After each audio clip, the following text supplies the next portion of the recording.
Subscribe now and press the bell icon. Never miss an update. Hello everyone, मैं आपके लिए लाया हूँ एक और नया वीडियो गुप्त डायनेस्टी एंड वर्धन डायनेस्टी। आज हम स्टडी करेंगे इन दोनों डायनेस्टी के बारे में। ये काफ़ी इम्पोर्टेंट है आपके 10th क्लास के एग्ज़ाम के हिसाब से भी, क्योंकि सिलेबस भी वैसे बहुत कम कर दिया गया है। तो आपके उसमें ये दो और डायनेस्टी थी, गुप्त डायनेस्टी एंड वर्धन डायनेस्टी। अभी तक हमने मौर्यन डायनेस्टी के बारे में पढ़ चुके हैं, अब इन दोनों के बारे में स्टडी करेंगे। तो आप मेरा पूरा वीडियो देखें, क्योंकि लास्ट में मैंने आपके लिए हर बार की तरह इस बार भी टेस्ट क्वेश्चन दिए हैं। तो देखते हैं हम गुप्त डायनेस्टी। गुप्त डायनेस्टी का जो पीरियड चला है 275 CE से लेकर 550 CE तक चला है। अब इसके फाउंडर कौन है? इसके फाउंडर है श्री गुप्त। श्री गुप्त इसके फाउंडर है इस डायनेस्टी के। देखो, ये काफ़ी इम्पोर्टेंट भी रहा है कि जब मौर्यन डायनेस्टी थी, मौर्यन डायनेस्टी ने बहुत बड़ा एम्पायर बनाया था, लेकिन उसके डिक्लाइन होने के बाद में ऐसी कोई डायनेस्टी नहीं आई जो पूरे इंडिया को एक तरीके से जोड़ करके रख सके, एकजुट करके रख सके। वो सिर्फ गुप्त डायनेस्टी ने ही करा है, क्योंकि मौर्यन डायनेस्टी के बाद में क्या हो गया कि अलग अलग डायनेस्टियाँ अलग अलग जगहों पर बन चुकी थी। तो फिर उसके बाद में गुप्त डायनेस्टी ऐसी डायनेस्टी आई जिसने क्या करा, वापस से बहुत बड़े एरिया पर इंडिया के रूल करा। तो देखते हैं गुप्त डायनेस्टी के बारे में। सबसे पहले हम गुप्त dynasty, this dynasty come into the power after the decline of Kushan dynasty. जैसे ही कुषाण डायनेस्टी का डिक्लाइन हुआ तो उसके बाद में गुप्त डायनेस्टी का इमर्ज हुआ और गुप्त डायनेस्टी आई। श्रीगुप्त का इसका फाउंडर बताया जाता है कि श्रीगुप्त ही इसके फाउंडर थे। इससे ज़्यादा हमें श्रीगुप्त के बारे में कोई इन्फॉर्मेशन भी नहीं मिली है। गुप्त dynasty come into the power 275 AD। गुप्त डायनेस्टी कब आई थी? 275 AD के अंदर आई। और इसके बाद में जो रूलर बना वो इसका बेटा था घटोत्कच। घटोत्कच इसके बाद में जब रूलर बना वो किसका बेटा था? श्रीगुप्त का ही बेटा था। इसने टाइटल लिया था, घटोत्कच ने, महाराजा का। किसका टाइटल लिया? महाराजा का इसने टाइटल लिया था। इन दोनों के बारे में हमारे पास में ज़्यादा इम्पोर्टेंट नहीं है, क्योंकि इसके लिए हमारे पास में इंफॉर्मेशन भी बहुत कम है श्रीगुप्त के बारे में और घटोत्कच के बारे में। ज़्यादातर जो इन्फॉर्मेशन मिली है हमें सोर्सेस से, वो किसके बारे में इन्फॉर्मेशन मिली है? इस चंद्रगुप्त के बारे में, समुद्रगुप्त के बारे में, चंद्रगुप्त सेकंड के बारे में, कुमारगुप्त और स्कंदगुप्त, इनके बारे में हमें ज़्यादा इन्फॉर्मेशन मिली है। तो इन दोनों को सिर्फ हम इतना जान सकते हैं, श्रीगुप्त को फाउंडर के लिए और घटोत्कच इसके बेटे थे, इसके बाद में दूसरे रूलर गुप्त डायनेस्टी के। तो हम इनका टाइमिंग भी देख लेते हैं। चंद्रगुप्त फर्स्ट का जो टाइमिंग चला था 320 CE से लेकर 335 CE तक चला। फिर उसके बाद में 335 CE से लेकर के 380 CE तक समुद्रगुप्त का चला। फिर उसके बाद में 380 से लेकर के 412 तक चंद्रगुप्त सेकंड का चला। फिर उसके बाद में 414 से लेकर के 455 तक कुमारगुप्त। फिर उसके बाद में 445 से लेकर के 467 तक स्कंदगुप्त का टाइमिंग चला। तो इस तरीके से ये सारे के सारे रूलर आ गए। तो रूलर में हमें जो इम्पोर्टेंटली जो ध्यान रखना है वो 3-4 रूलर ही है। जैसे कि चंद्रगुप्त के बारे में हमें ध्यान रखना है, समुद्रगुप्त और चंद्रगुप्त सेकंड। मोस्टली ये दो बहुत मोस्ट है इसके अंदर। तो देखते हैं हम आगे। चंद्रगुप्त फर्स्ट आफ्टर घटोत्कच के बाद में जो किंग बना वो कौन बना था? चंद्रगुप्त रूलर बनाया गुप्त एम्पायर का। अब इसने कौन सा टाइटल लिया? इसने टाइटल लिया था महाराजा अधिराज का। महाराजा अधिराज कौन होता है? किंग ऑफ किंग, यानी सबसे बड़ा किंग, यानी किंगों का किंग। यहाँ पर सबसे बड़ा जो किंग होता है, किंग्स का भी किंग होता है, उसको ही महाराजा अधिराज कहते हैं। ही मैरिड, इसकी शादी किससे हुई? लिच्छवी की जो प्रिंसेस थी कुमार देवी, उससे इसकी शादी हुई। He started an era 319 AD। इसने एक एरा स्टार्ट करा जिसको किस नाम से जाना गया? गुप्त एरा या संवत के नाम से उसे जाना जाता है। Chandragupta first appointed Samudragupta the ruler. Chandragupta first ने किसको अपना रूलर अपॉइंटमेंट करा? समुद्रगुप्त को करा, क्योंकि समुद्रगुप्त उसके बाद में वही रूलर बना। He is the ideal. अगर समुद्रगुप्त की बात करते हैं ना, समुद्रगुप्त काफ़ी अच्छा रूलर रहा है, काफ़ी फेमस भी रूलर रहा है। इसके बारे में भी हमें बहुत इन्फॉर्मेशन मिली है।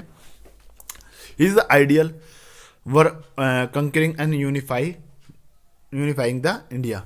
इसने क्या करा कि लड़ाई से, वॉर से पूरे इंडिया को यूनिफाई करा, पूरे इंडिया को एक करा इसने। ही बिलीव्ड इन द इम्पीरियलिज्म। इसका बिलीव किस में था? इम्पीरियलिज्म, यानी अपने राज्य को फैलाने में, यानी ज़्यादा से ज़्यादा एम्पायर बनाने में इसका बिलीव था। ही एक्सपेंडेड द गुप्त एम्पायर, और इसने गुप्त एम्पायर को काफ़ी एक्सपेंडेड भी किया। हिज विक्ट्री वर डिस्क्राइब। अगर हम इसकी विक्ट्री के बारे में अगर नॉलेज मिलती है तो वो किससे मिलती है? इलाहाबाद प्रशस्त्री, जो कि किसने लिखी थी? ये हरिसेन। इनके कोर्ट के अंदर एक कवि था जिसका नाम था हरिसेन। हरिसेन ने एक ये इसकी विक्ट्री के बारे में इलाहाबाद प्रशस्त्री के अंदर लिखा है। V A Smith has called him to Napoleon of the India. जो वी.ए. स्मिथ था उसने इसको क्या कहा? समुद्रगुप्त को इंडिया का नेपोलियन कहा है। क्यों कहा है नेपोलियन इसलिए कहा है क्योंकि इसने वॉर से इंडिया में और अपना साम्राज्य काफ़ी बढ़ाया। मतलब इसने एम्पायर, बहुत बड़ा एम्पायर कर लिया था वॉर कर करके। अपनी नई टेक, मतलब दिमाग की सोच से, नई सोच के कारण ही इसने, अपने आइडिया के कारण अपना एम्पायर बहुत ज़बरदस्त आगे बढ़ा लिया था। गुप्त एम्पायर को काफ़ी बड़ा भी इसने कर लिया था, तो इसलिए इसे नेपोलियन कहा है, जिस तरीके से एक नेपोलियन ने करा था। जब आप नेपोलियन के बारे में पढ़ोगे तो आप जान जाओगे कि समुद्रगुप्त को नेपोलियन क्यों कहा है। समुद्रगुप्त के बारे में अगर आगे और पढ़ते हैं तो इसके पास में क्या थी? एक पावरफुल स्ट्रॉन्ग नेवी थी, विच ही मेड फॉरेन रिलेशन, जिससे इसने क्या बनाए थे? फॉरेन रिलेशन बनाने के लिए काम में आती थी। फॉरेन रिलेशन भी काफ़ी अच्छी बनाया इसने। एज पर इलाहाबाद प्रशस्त्री, अगर इलाहाबाद प्रशस्त्री की बात करेंगे तो उससे हमें इंफॉर्मेशन मिलती है कि he was never defeated in any battle. वे कभी भी किसी भी वॉर में हारा नहीं है, वो हमेशा ही जीता है। ये इलाहाबाद प्रशस्त्री के अंदर हमें मिल जाएगी।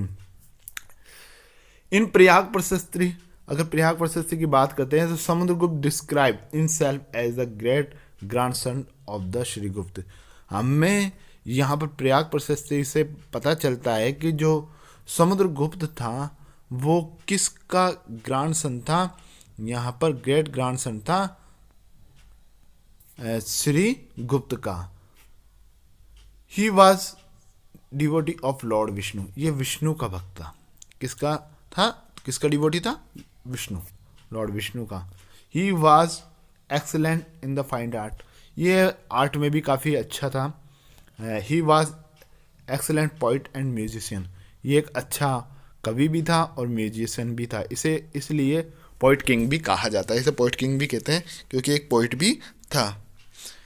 His image of playing veena is a inscript on the coins.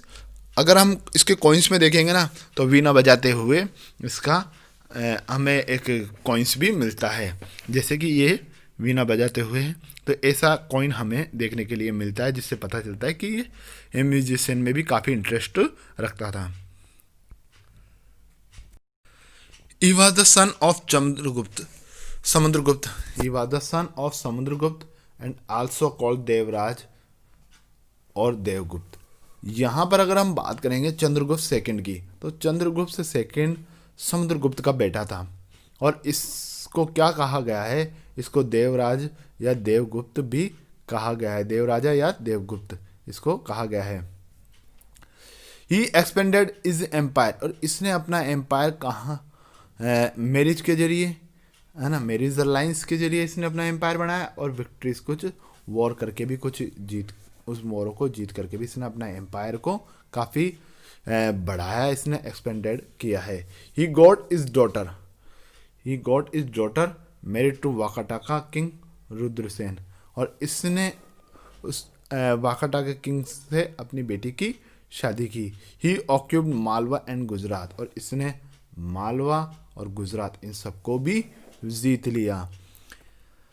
He made Ujjain his second capital, और इसने क्या करा कि उज्जैन को अपनी सेकंड कैपिटल बनाया। He got the title of Vikramaditya, इसको उसके बाद में क्या टाइटल मिला, विक्रमादित्य का टाइटल इसको मिल गया। देखो अगर चंद्रगुप्त की अगर हम बात करेंगे ना, चंद्रगुप्त से पहले भी एक और किंग हुआ था जिसका नाम था रामगुप्त। क्या था? रामगुप्त। रामगुप्त एक और किंग था, ये चंद्रगुप्त का बड़ा भाई था, लेकिन ये बहुत ही कम शॉर्टली टाइम के लिए ही रूलर बना था। ये इतना एबल भी नहीं था, कॉवर्ड था, डरपोक था। जब उस पर दूसरे स्टेट ने हमला करा तो उसने क्या करा कि उसके अधीन होने के लिए उसकी बात मान ली और अपना पूरा का पूरा एम्पायर उसे देने के लिए तैयार हो गया। और साथ में जब उन राजाओं ने इसकी वाइफ को मांगा तो उसने क्या करा, उसकी वाइफ ध्रुव देवी जिसका नाम था उसको भी क्या करा, इसने देने के लिए तैयार हो गया। ये बात चंद्रगुप्त को पता चली तो चंद्रगुप्त ने पहले क्या करा, पहले उस किंग को मारा और फिर बाद में अपने भाई रामगुप्त को भी मार डाला और मार करके ये राजा बन गया। तो ये इसलिए समुद्रगुप्त के बाद में जस्ट रूलर नहीं बना, पहले रामगुप्त था, फिर उसके बाद में चंद्रगुप्त सेकंड बाद में आया। कुमारगुप्त एंड महेंद्र द्वितीय, अगर हम बात करेंगे फिर आफ्टर चंद्रगुप्त सेकंड के बाद में अगर कोई रूलर बना तो वो कौन था? कुमारगुप्त। ये रूलर बना। फिर इसने क्या करा, नालंदा यूनिवर्सिटी, जो नालंदा यूनिवर्सिटी थी काफ़ी फेमस यूनिवर्सिटी इस समय एट प्रेजेंट अगर हम बात करेंगे तो बिहार में है ना, तो नालंदा यूनिवर्सिटी का फाउंडर कौन था? ये कुमारगुप्त ही था। Skandagupta, he was not eldest son, ये बड़ा बेटा नहीं था, but he become the ruler, ये बड़ा बेटा नहीं था बट फिर भी ये रूलर बना। It is non from the Junagadh rock edict, अगर हम जूनागढ़ रॉक एडिक्ट की बात करते हैं तो उससे हमें पता चलता है कि जो सुदर्शन लेक थी मौर्यों के द्वारा बनाई हुई, उसका रिनोवेटेड किसने करवाया था, यानी उसको दोबारा सही किसने करवाया? स्कंदगुप्त ने ही करवाया था। He had the fight with the Huns and finally defeated them, इसने किससे? हुन्स थे, उनसे वॉर करी और फाइनली उनको क्या करा? हरा दिया। अब गुप्त डायनेस्टी के बारे में हम एक बार और रिवीजन करके देख लेते हैं कि गुप्त डायनेस्टी किस तरह से। तो श्रीगुप्त का इसका फाउंडर बताया गया है घटोत्कच, ये श्रीगुप्त का बेटा है। फिर चंद्रगुप्त फर्स्ट की बात करेंगे तो Chandragupta first son of successor of Shrigupta introduce the Gupta era, इसने गुप्त एरा स्टार्ट करा। और first Gupta king adopt the title of Maharaja Adhiraj, यानी ये पहला राजा था जिसने क्या टाइटल लिया था? महाराजा अधिराज का टाइटल लेने वाला ये पहला किंग था, Chandragupta first. Son and successor of the Chandragupta first, Samudragupta की अगर हम बात करते हैं तो समुद्रगुप्त क्या है?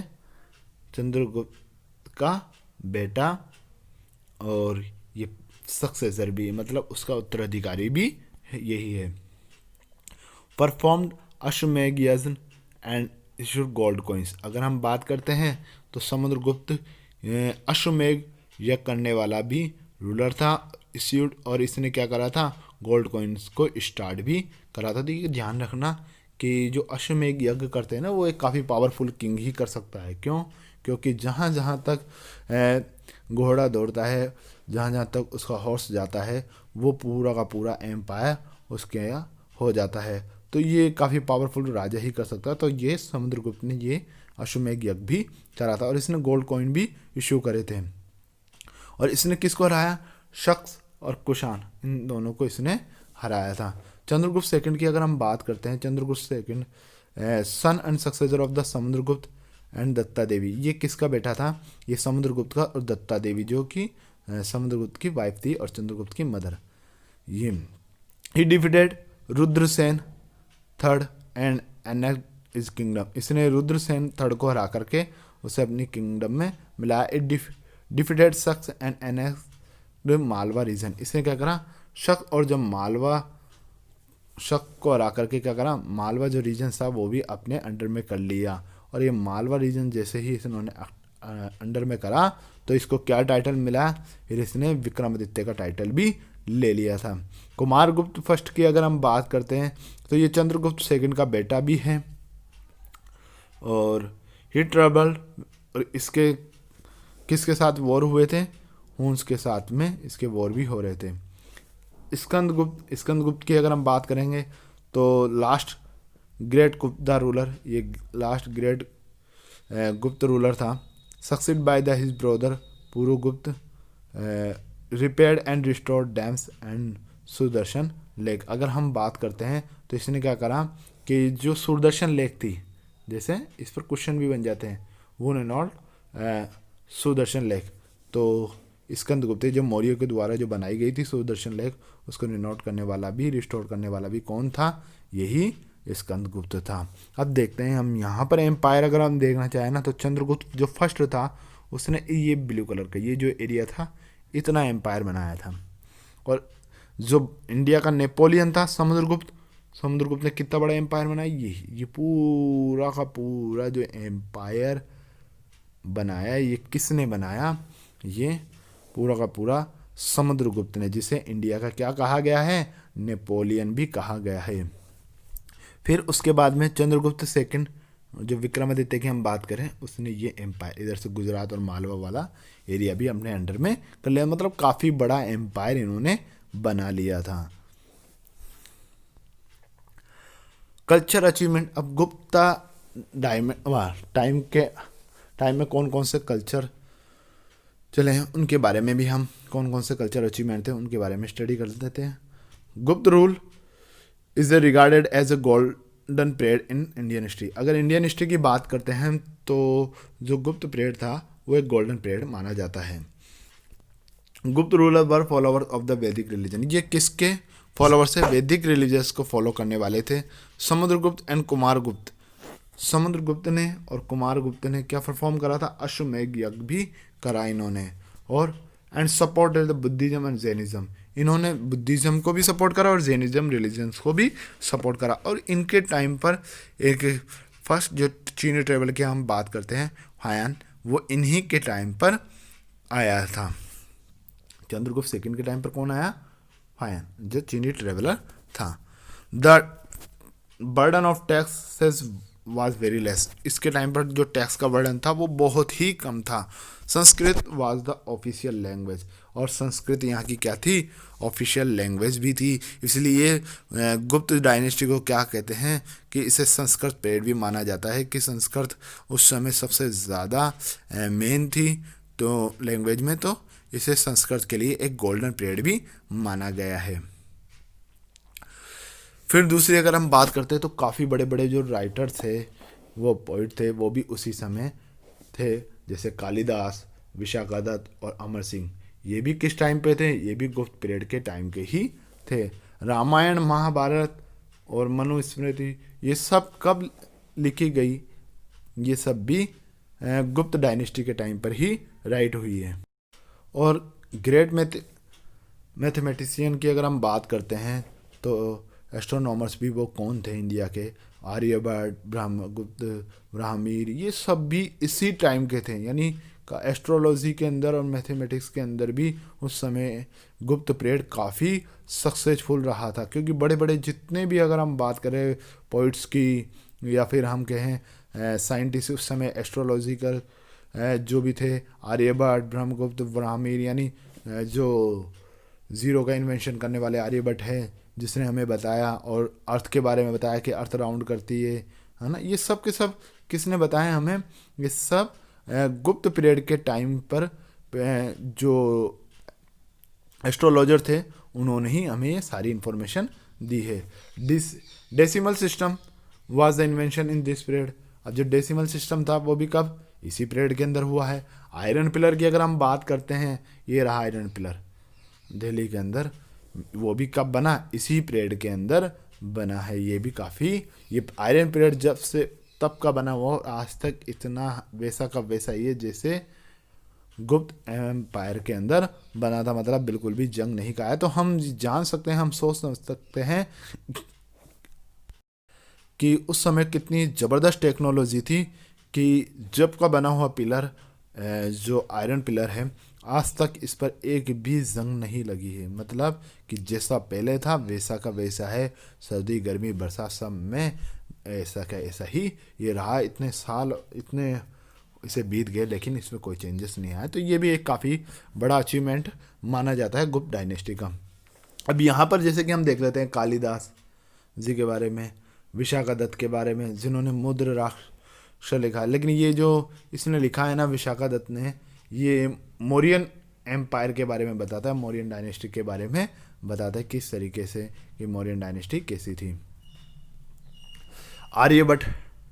आर्यभट्ट के बारे में हमें मालूम चलता है, ब्राह्मीर भी, और ये रे ब्रह्मगुप्त। तो ये सारे जितने भी साइंटिस्ट थे, या फिर हम कहें जो बड़ा पोइट था कालिदास भी और विशाखादत्त भी, वो सब भी इसी गुप्त टाइम पर थे। गुप्त एम्पायर की अगर हम देखते हैं तो गुप्त एम्पायर में कि ये इसका जो टाइमिंग चला था वो 240 से लेकर के 550 सी तक चला था। श्री गुप्त इसके फाउंडर रहे हैं। पाटलिपुत्र कैपिटल थी और इसने ही क्या करा था, गुप्त एम्पायर को स्टेबलाइज करा था। और इसका टाइमिंग था 240 से लेकर के 280 सी तक। फिर उसके बाद में चंद्रगुप्त की बात करेंगे तो चंद्रगुप्त ने क्या टाइटल लिया था, महाराजाधिराज यानी किंग ऑफ किंग ने। फिर इसने किससे शादी करी, इसकी शादी हुई थी लिच्छवी की प्रिंसेस कुमार देवी से इसकी शादी हुई। फिर समुद्रगुप्त की बात करेंगे तो समुद्रगुप्त तो कौन था, क्या कहा गया उसे इंडिया का नेपोलियन कहा गया है। किसने कहा था, विंसेंट स्मिथ ने उसे नेपोलियन ऑफ इंडिया कहा है। फिर एक किंग होने के साथ साथ में एक ग्रेट म्यूजिशियन भी था। फिर इसने क्या करा, मोस्ट इम्पोर्टेंट सिटी उज्जैन इसके। फिर स्कॉलर्स अरिसेन, इसके टाइम के स्कॉलर कौन कौन थे, अरिसेन थे, जिसने क्या लिखा था, इलाहाबाद प्रशस्ति। यहाँ पर जो इलाहाबाद पिलर है उस पर जो लिखी हुई है इलाहाबाद प्रशस्ति, वो किसने लिखी थी, अरिसेन ने ही लिखी थी। फिर चंद्रगुप्त सेकंड की बात करते हैं तो विक्रमादित्य के नाम से ये फेमस हुआ, मोस्ट फेमस किंग था और इसे शाकाहारी के नाम से भी जाना जाता है, क्योंकि जब इसने शक को जीत लिया था तब इसको क्या नाम दिया गया था, शाकाहारी से नाम दिया गया। जब इसने शक को हरा करके शक को हरा करके जब ये आया था तब इसको शाकाहारी नाम दिया गया। फायान जो चीनी ट्रेवल था वो भी इसी के समय आया था। और जो स्कॉलर्स थे अगर हम बात करते हैं, अमर सिंह ब्राह्मीर, ये सब किसके टाइम पे थे, चंद्रगुप्त सेकंड के टाइम पर थे। कालिदास जी भी उसी के टाइम पर थे।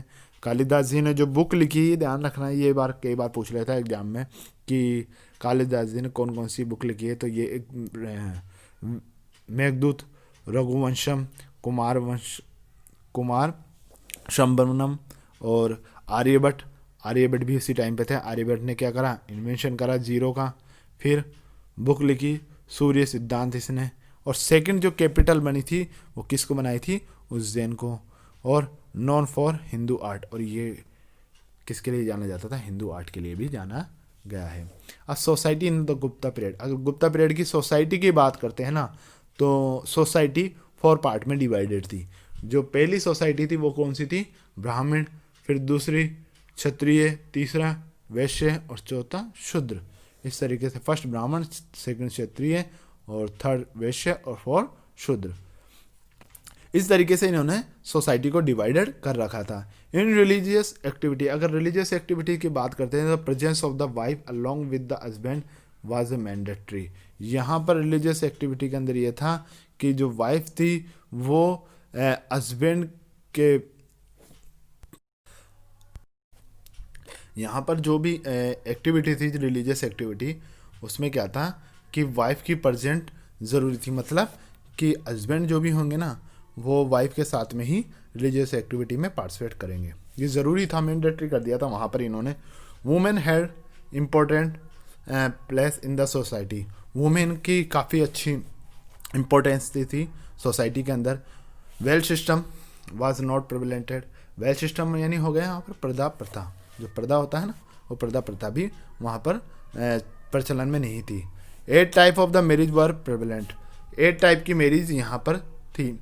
इन case of not having son, अगर किसी के बेटा नहीं होता था, मतलब किसी की कोई औलाद नहीं थी, तो the wife had right to control the husband property, कि उस कंडीशन में क्या होता था कि जो हस्बैंड की जो भी प्रॉपर्टी होती थी उस पर कंट्रोल किसका होता, मतलब वो किसके अधिकार में आती, उसकी वाइफ को वो पूरी की पूरी प्रॉपर्टी मिल जाती थी। अब वर्धन डायनेस्टी के बारे में हम यहाँ पर स्टडी करेंगे। वर्धन डायनेस्टी को पुष्यभूति डायनेस्टी भी कहा गया है। पुष्यभूति डायनेस्टी कहने के पीछे इसका रीज़न है कि जो इसका फाउंडर था वो पुष्यभूति ही था, इसलिए इसे पुष्यभूति डायनेस्टी भी कहा है।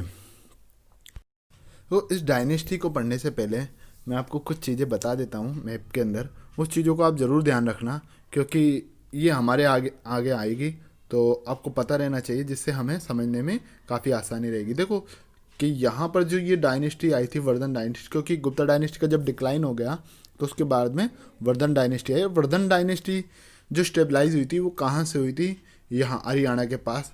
इसकी जो कैपिटल थी वो क्या थी, थानेश्वर इसकी कैपिटल थी। फिर बाद में इसकी कैपिटल क्या बनी, कन्नौज, यानी यूपी में।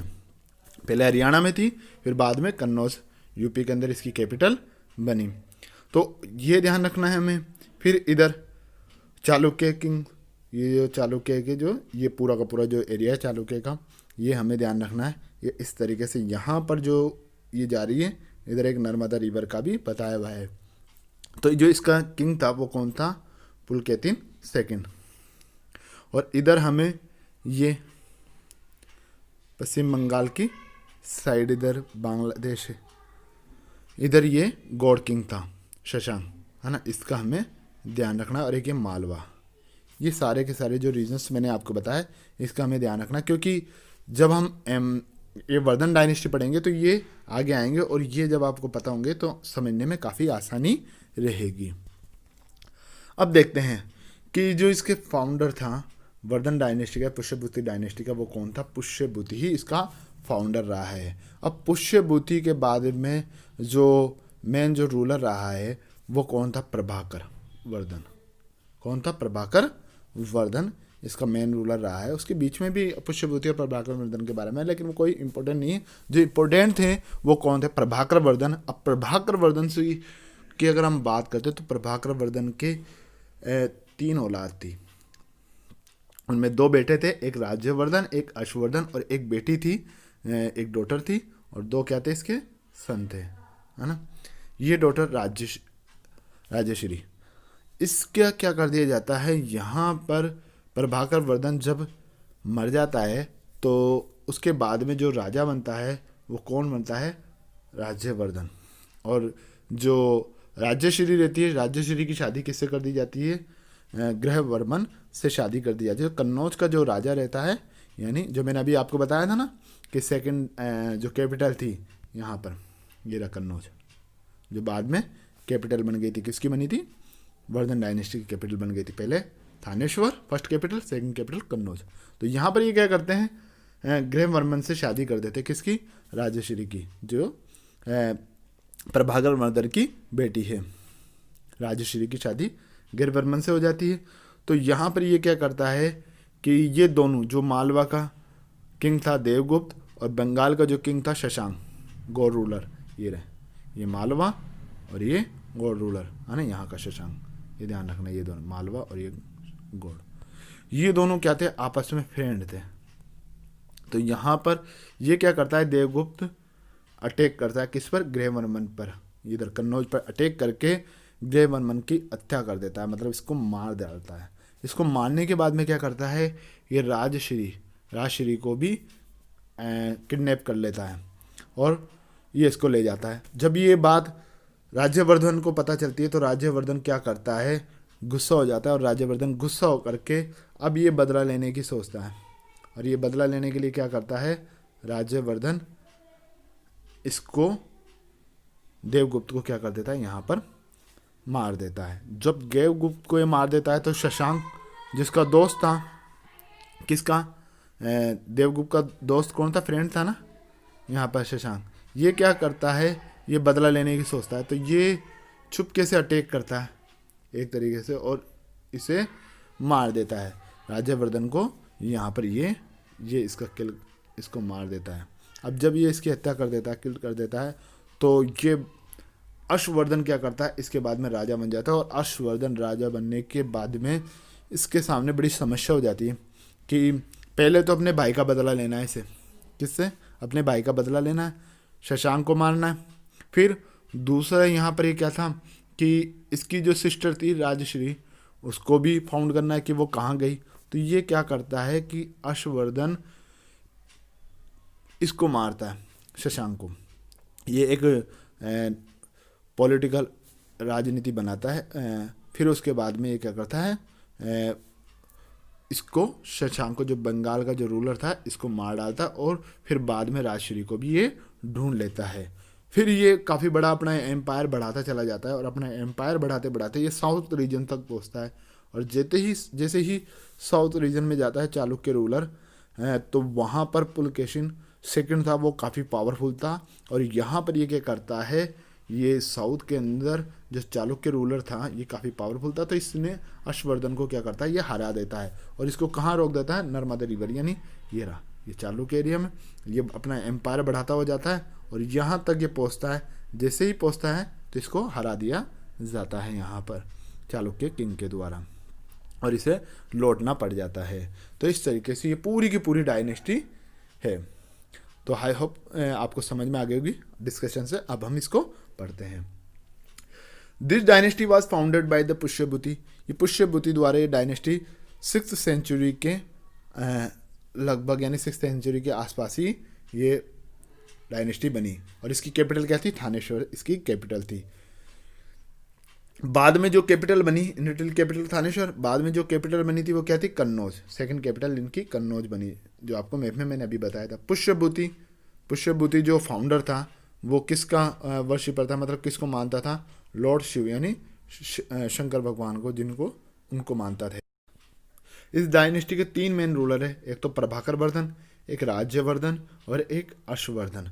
जैसे मैंने आपको बताया प्रभाकर वर्धन, यानी पुष्यभूति के बाद में कौन हुआ, प्रभाकर वर्धन। जैसे मैंने अभी आपको बताया प्रभाकर वर्धन, फिर उसके बेटे ये दोनों है ना, राज्यवर्धन और हर्षवर्धन, ये दोनों के दोनों इंपॉर्टेंट है।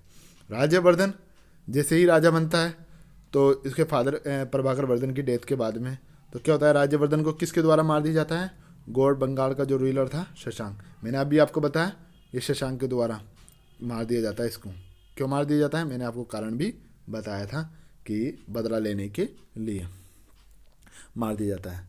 फिर after the death of Rajyavardhan, जैसे ही राज्यवर्धन मर जाता है तो उसका जो यंगर ब्रदर था, मतलब छोटा भाई हर्षवर्धन, वो राजा बनता है और become the king and rule 40 years. और कम से कम 40 ईयर्स तक ये क्या करता है, राज करता है। Harshvardhan did not have any sibling so this dynasty ended after his death. यानी हर्षवर्धन के बाद में हर्षवर्धन की कोई ऐसी औलाद भी नहीं थी जो आगे डायनेस्टी चलाए। उसके बाद में क्या हुआ, ये डायनेस्टी एंड ही हो गई। वैन शशांक, जब शशांक ने राज्यवर्धन को मारा तो इस यंगर सिस्टर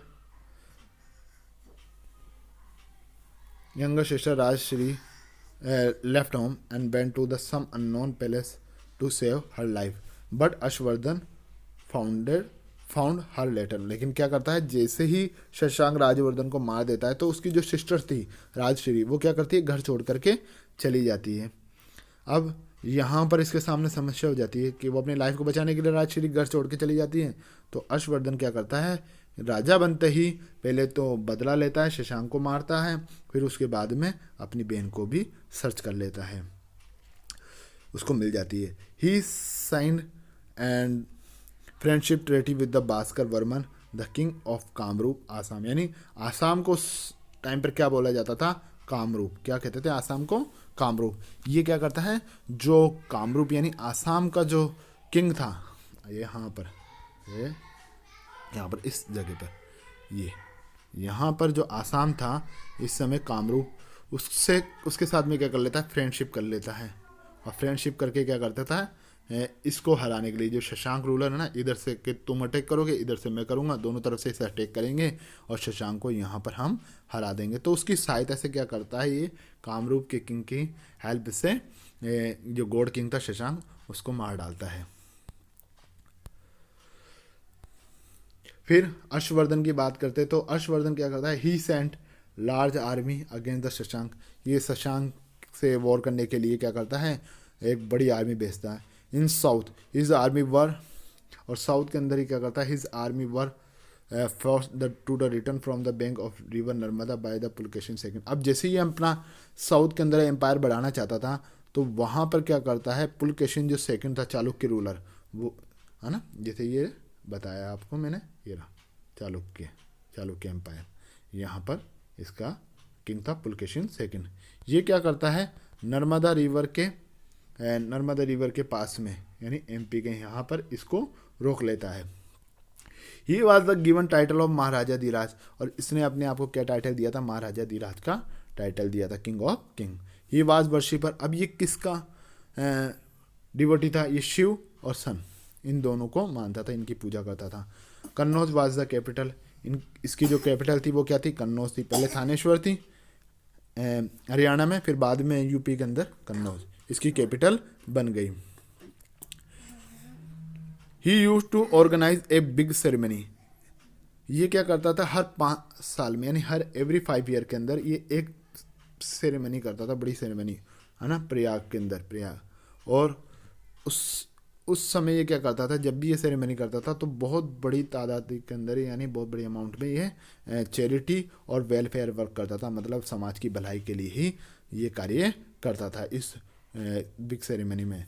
ही कंपोज 3 प्लेयर, ये इसने 3 प्लेयर्स भी कंपोज करे हैं हर्षवर्धन ने, नागानंद, रत्नावली और प्रियदर्शी का। ये ध्यान रखना, एग्जाम में कई बार पूछ लिया जाता है कि कौन कौन सी प्लेज हर्षवर्धन ने कंपोज करे हैं, तो नागानंद, रत्नावली और प्रियदर्शी का।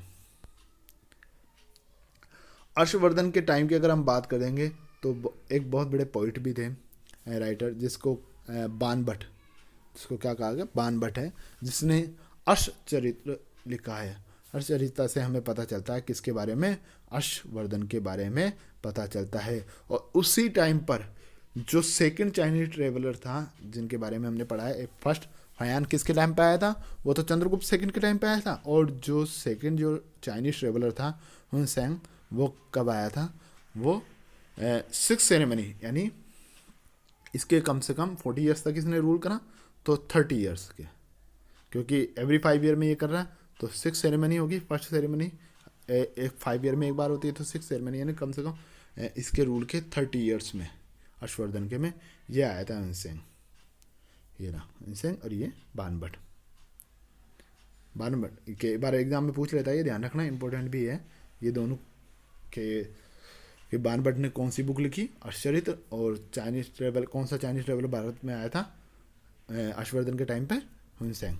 ठीक, अब इंपॉर्टेंट क्वेश्चन देख लेते हैं कि वो was the founder of Gupta dynasty, Gupta dynasty का फाउंडर कौन था, which Gupta empire was an expert veena player, कि वीणा बजाने में कौन सा गुप्त एम्पायर फेमस था। वो was the court poet of the Samudragupta, Samudragupta का कोर्ट पोइट कवि कौन था। Which rulers of the Gupta dynasty started, Gupta era किसने स्टार्ट करी थी। फिर भारत का नेपोलियन किसे कहा गया है, और कालिदास जी ने कौन कौन सी बुक लिखी है, और नालंदा यूनिवर्सिटी किसने स्टेबलाइज करी, वो, और first famous ruler Vardhan dynasty का कौन था, और प्रभाकर वर्धन ने कैपिटल कहाँ बनाई थी, और हर्षचरित्र किसने लिखा, हर्षचरित्र किसने लिखा, ये भी आपको बताना। ये 10 क्वेश्चंस आपको सॉल्व करने हैं और मुझे कमेंट में आपके आंसर भी देना है। तो कैसा मेरा वीडियो लगा कमेंट करके मुझे ज़रूर बताएं और ज़्यादा से ज़्यादा शेयर करें, और अभी तक सब्सक्राइब नहीं करा मेरे चैनल को तो सब्सक्राइब भी करें। तो मिलते हैं फिर नए वीडियो के साथ में, क्योंकि इसी के साथ में क्लास 10th का जो फर्स्ट चैप्टर है वो कंप्लीट हो जाता है, क्योंकि गवर्नमेंट के अकॉर्डिंग ये 3 ही आपकी डायनेस्टी इसमें बची हुई है, बाकी डायनेस्टी को आपके इसमें से हटा दिया गया है। तो अब हम नए चैप्टर के साथ में नई वीडियो के साथ में आएंगे।